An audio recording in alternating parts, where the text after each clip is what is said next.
So here we are going to discuss on MD5 authentication of OSPF. Previous video was based on a clear text authentication, right? However, OSPF MD5 authentication में हम की चैन की use नहीं होती, आगे हम जानेंगे।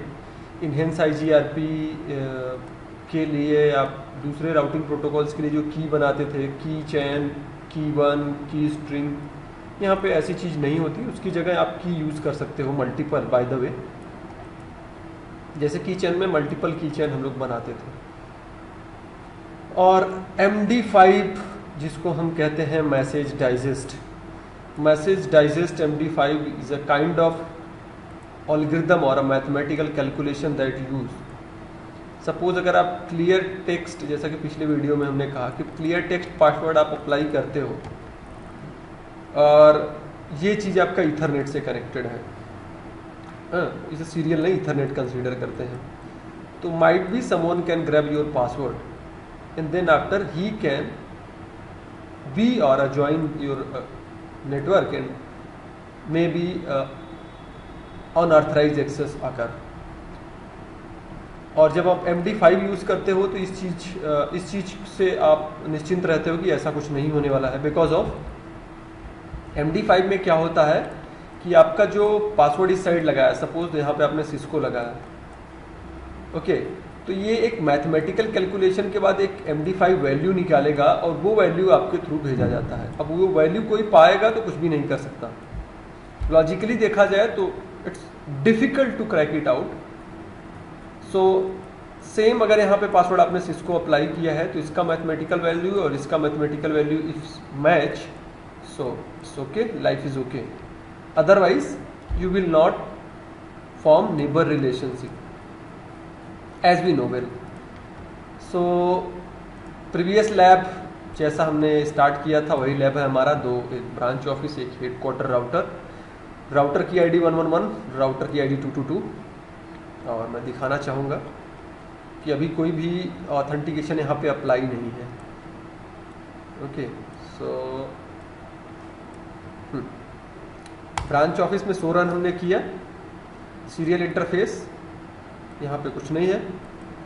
OSPF में यानी एरिया में भी हमने कोई भी ऑथेंटिकेशन इनेबल नहीं किया, जैसे कि पिछले वीडियो में हमने देखा। लाइकवाइज अगर हम यहाँ पे देखें तो सीरियल में कोई ऑथेंटिकेशन इनेबल नहीं, राउटिंग प्रोटोकॉल में भी कोई ऑथेंटिकेशन। दूसरी चीज़ एक मैं और क्लियर करना चाहूँगा, नेबर हमारा बना है 111 ब्रांच ऑफिस, जबकि इधर पे हम देखें सो IP OSPF नेबर 222, एक दूसरे के नेबर हम लोग बने हैं। अगर हम पिंग करके देखना चाहें तो पिंग भी कर सकते हैं। आई थिंक इसकी IP है सीरियल की 66, राइट, 0.66। सक्सेसफुल रिप्लाई मिल रही है, यानी नेटवर्क भी हमारा एज इट इज़ है, एस्टेब्लिश है। ऑथेंटिकेशन इनेबल करने के लिए सबसे पहला काम मैं करता हूँ, राउटिंग प्रोटोकॉल पे जाता हूँ, राउटिंग OSPF 1, और यहाँ पे लिखता हूँ एरिया 0, इस एरिया में इनेबल करना है ऑथेंटिकेशन। मैं क्लियर टेक्स्ट के लिए सिर्फ और सिर्फ आपको इतना करना होता है, लेकिन यहाँ पे आप करते हो message digest. So now you enable message digest.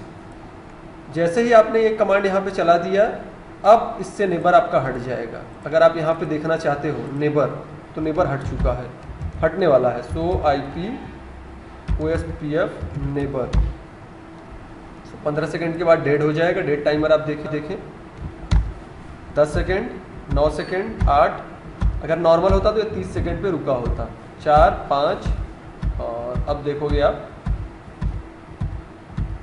0, और आपका नेबर डेट टाइमर एक्सपायर हो गया। बिकॉज OSPF में हमने जाना कुछ चीज़ें हमारी फुलफिल करनी चाहिए, उसमें से एक चीज़ था हमारा टाइमर, हमारा एरिया, हमारा नेटवर्क, हमारा इंटरवल टाइमर, हमारे ऑथेंटिकेशन। तो बाकी चीज़ें तो सपोर्ट कर रहा है, बट ऑथेंटिकेशन जैसे ही इनेबल कर दिया वैसे ही ये नेबर नहीं रहा। तो आप भी अगर ऑथेंटिकेशन इनेबल कर देते हो, भले ही आपने कोई पासवर्ड नहीं अप्लाई किया, तो आप नेबर फिर से बन जाओगे।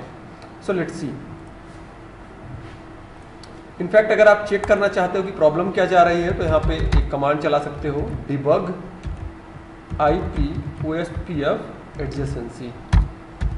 तो यहाँ पे आपको प्रॉब्लम मिल जाएगा कि किस वजह से हम नेबर नहीं बने हैं।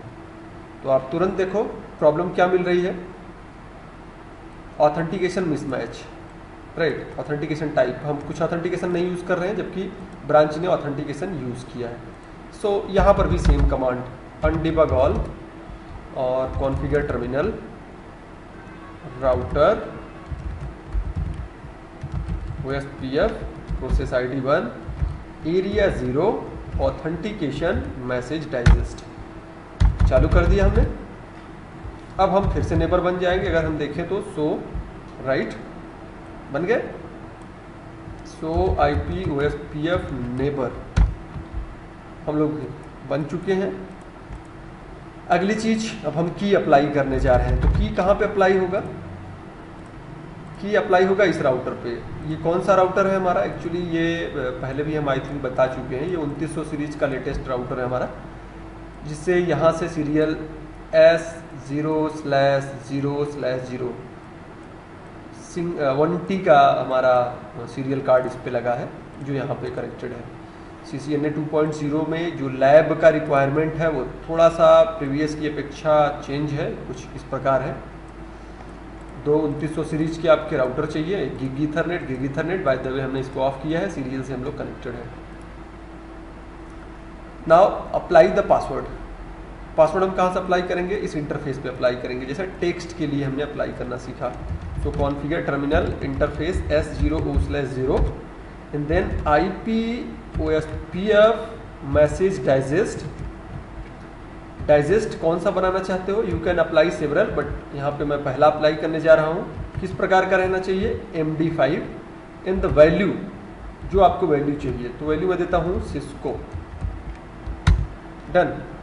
अगेन हमारा नेबर रिलेशनशिप जो बना था हट जाएगा, क्योंकि आपने इंटरफेस पे पासवर्ड अप्लाई किया, उन्होंने नहीं किया। अगर आप देखना चाहते हो तो do so IP OSPF neighbour, do so IP OSPF neighbour 21 second, 19 second, 18, 17 और इसी तरह ये एक्सपायर हो जाएगा। तो पहले देख लेते हैं वो एक्सपायर हो रहा है कि नहीं। डेफिनेटली वो एक्सपायर हो जाएगा। सो IP OSPF नेबर और 4 second more, 1 second more, 0 second more and done. Expire हो गया। अब दूसरे एंड पे हम जाते हैं। दूसरे एंड पे सेम की जैसा यहाँ पे हमने अप्लाई किया वहाँ पे भी अप्लाई करते हैं। तो राउटिंग में हमने इनेबल कर दिया था ऑथेंटिकेशन, आप देख सकते हो डू सो रन करके। तो राउटिंग प्रोटोकॉल में आप देखोगे कि ऑथेंटिकेशन हमारा इनेबल है एरिया 0 के लिए, जो है मैसेज डाइजेस्ट, बट इंटरफेस पे अपने इनेबल नहीं किया। तो सीरियल इंटरफेस पे अगर आप देखो तो अभी सिर्फ IP पड़ी है, router ID area 0 authentication message digest चालू है। यहाँ पर भी वही same configuration. So let me move to interface S0/0/0 IP OSPF message digest और की पहला MD5 सिस्को, सेम की हमने अप्लाई कर दिया, राइट। अब हम नेबर बन जाएंगे। तो देखते हैं क्या हम नेबर बन रहे हैं। सो IP OSPF neighbour not at. एक बार मैं फिर से वहाँ से पासवर्ड को हटाता हूँ और फिर से लगाता हूँ, क्योंकि कई बार ये थोड़ा सा दिक्कत जरूर करता है। Serial 0/0/0 no IP OSPF message digest पहला हटा देता हूँ मैं, राइट। फिर से अप्लाई करता हूँ, कई बार नहीं होता, कोई प्रॉब्लम नहीं। IP OSPF मैसेज डाइजेस्ट की पहला MD5 सिस्को, इस साइड भी हमारा सिस्को था आई थिंक, हम देख सकते हैं। सो रन में सीरियल इंटरफेस में क्या हमने पासवर्ड लगाया था? आई थिंक सिस्को ही था, लेट मी श्योर। और सीरियल MD5 सिस्को अप्लाई कर दिया। एग्जिट मैं करता हूँ। होपफुली अब ये नेबर बन जाएंगे। सो यस बन गया। हमारा नेबर बन गया। अगर आप देखोगे सो IP OSPF नेबर, तो नेबर हमारा इस तरफ भी बन चुका है। अगर यहाँ पर भी सेम कमांड देखना चाहते हो तो देख लो, सो IP OSPF neighbour, definitely neighbour हमारा बन चुका है। एक चीज़ मैं बताना चाहूँगा कि कभी कभी क्या होता है कि आपने पासवर्ड वगैरह सब कुछ सेम किया है, इवन आपका नेबर रिलेशनशिप फॉर्म नहीं होता, तो आप क्या करो, एक बार पासवर्ड को हटा के फिर से अप्लाई कर दो। आई डोंट नो कि क्या रीज़न है, बट जैसे ही आप एक बार पासवर्ड हटा के फिर से अप्लाई कर देते हो, नेबर रिलेशनशिप फॉर्म कर लेता है।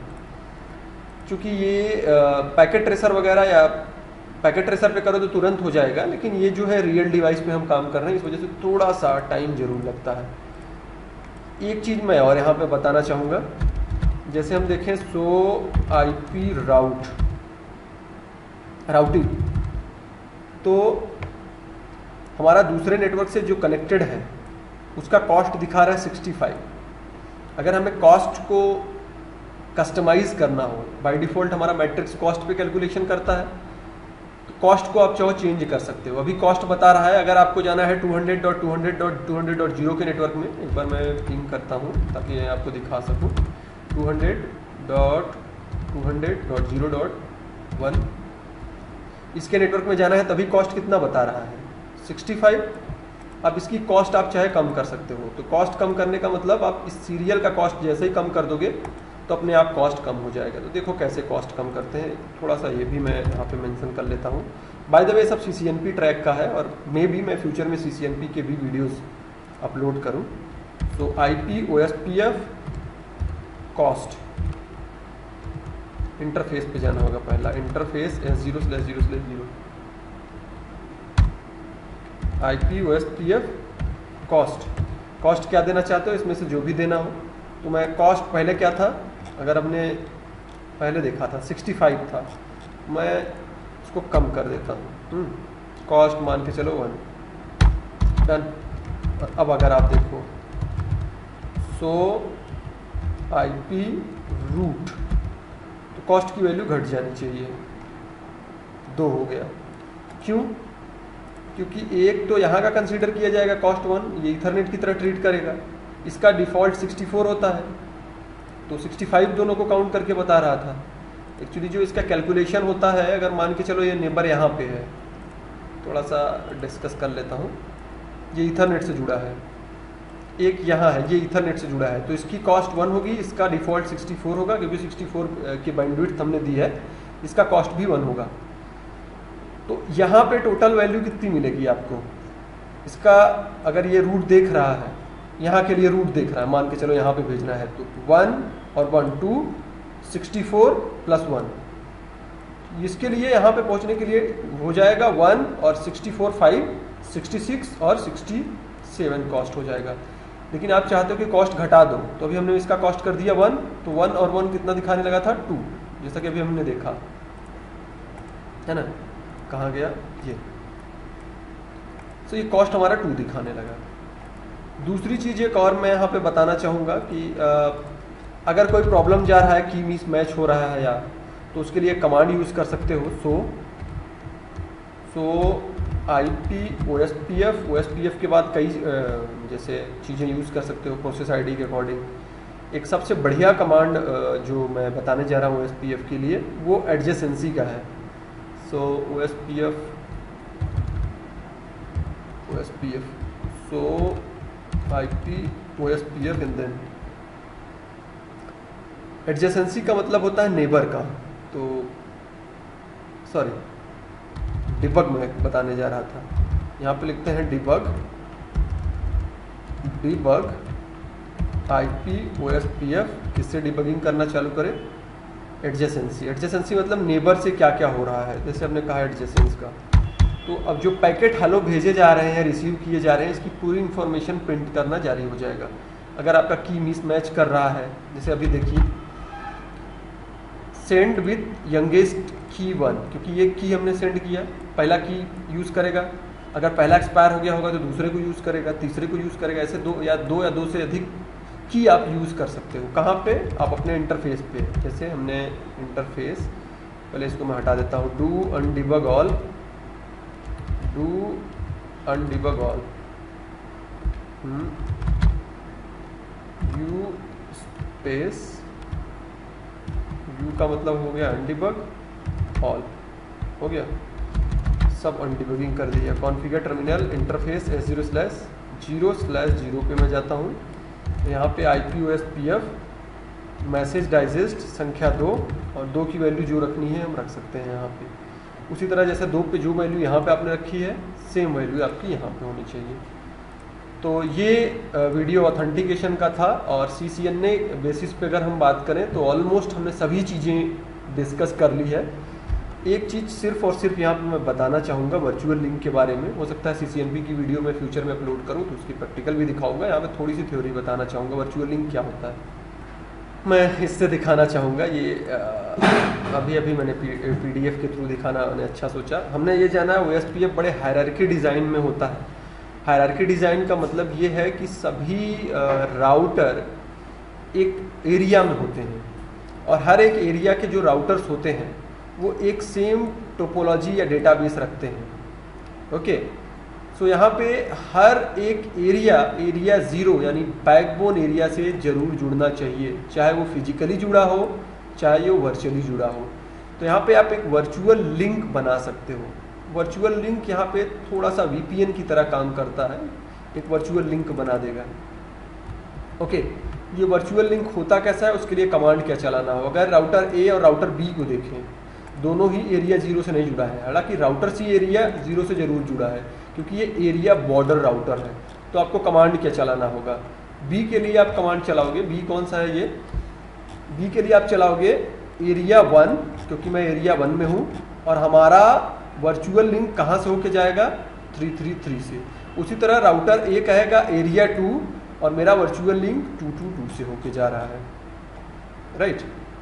तो ये कमांड आप यूज़ कर सकते हो। इनफैक्ट आप कई चीज़ें हैं जैसा कि हमने बताया, लेकिन इस वीडियो में जैसे हमने MD5 ऑथेंटिकेशन के बारे में जाना, एक बार और मैं श्योर करा देता हूँ आपको। So IPOSPF neighbour still, so IPOSPF neighbour still we are neighbour, right.